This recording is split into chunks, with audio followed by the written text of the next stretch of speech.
In today's video, I'm going to teach you how to set up GA4 on Shopify 5 minutes. First, sign into your Shopify admin so you're on the main dashboard. Make sure you're using an account with the right permissions to install apps and manage sales channels. It helps to have your Google login handy as well, ideally the one that already has access to your Google Analytics. From your Shopify dashboard, head to the Apps section.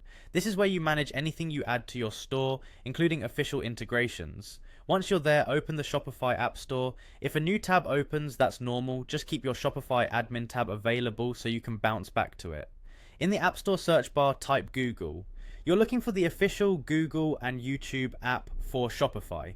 This is the app that connects your store to Google services, including Google Analytics 4, and it's the simplest way to get GA4 tracking running without touching code. Open the app's listing and take a quick look at the details so you know you're installing the correct one. Click Install. Shopify will show you the permissions the app needs, review them and approve to continue.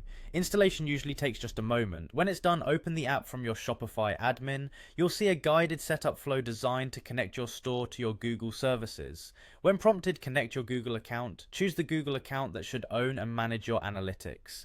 During this connection, you may be asked to grant access to Google Analytics and select the appropriate GA4 property and web data stream for your store's domain. If you manage multiple properties, double check you're picking the correct one that matches your live storefront URL.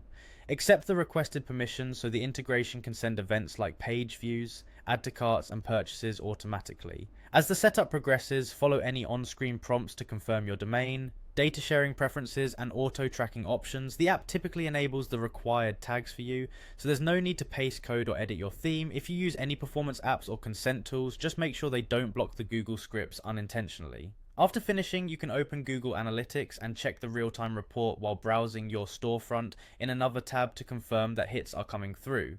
Keep in mind some reports can take a bit longer to populate, but real-time should show activity quickly. That's it, your Shopify store is now connected to GA4 through the official Google and YouTube app, giving you reliable event tracking and cleaner reporting with minimal setup.